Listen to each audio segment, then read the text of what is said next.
anyone in touch with their humanity is going to be heartsick and soul heavy in response to the tragedy of the murders at the Pulse nightclub in Orlando last week. But be careful about your response to those who are suffering.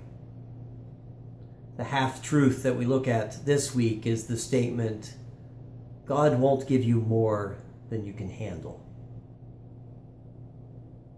Just imagine trying to say that to someone who lost a loved one in this tragedy.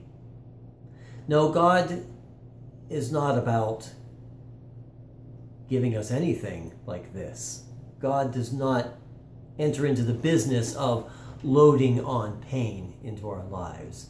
So, no, God doesn't give us more than we can handle because God doesn't give it in the first place.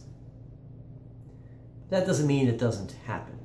And it doesn't mean that there isn't a verse in Scripture that we look at this week that hints at this. But that verse says that when there are trials, when there are tests, when your faith is tested, that God is with you and will always provide the way out.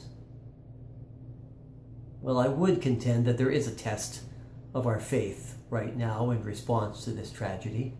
And that test is, will we live up to the great commandment, that commandment to love our neighbor as ourselves?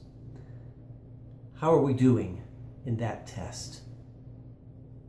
Probably not so well sometimes.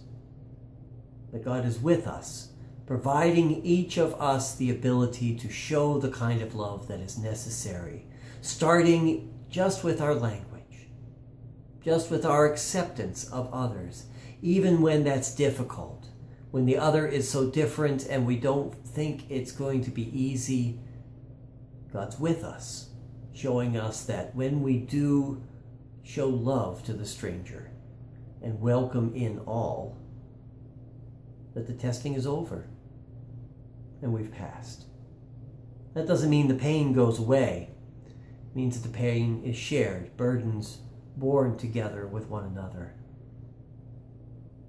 It's not easy, but it does get easier when we walk this path together. So it's not so much a test as a gift that God gives us.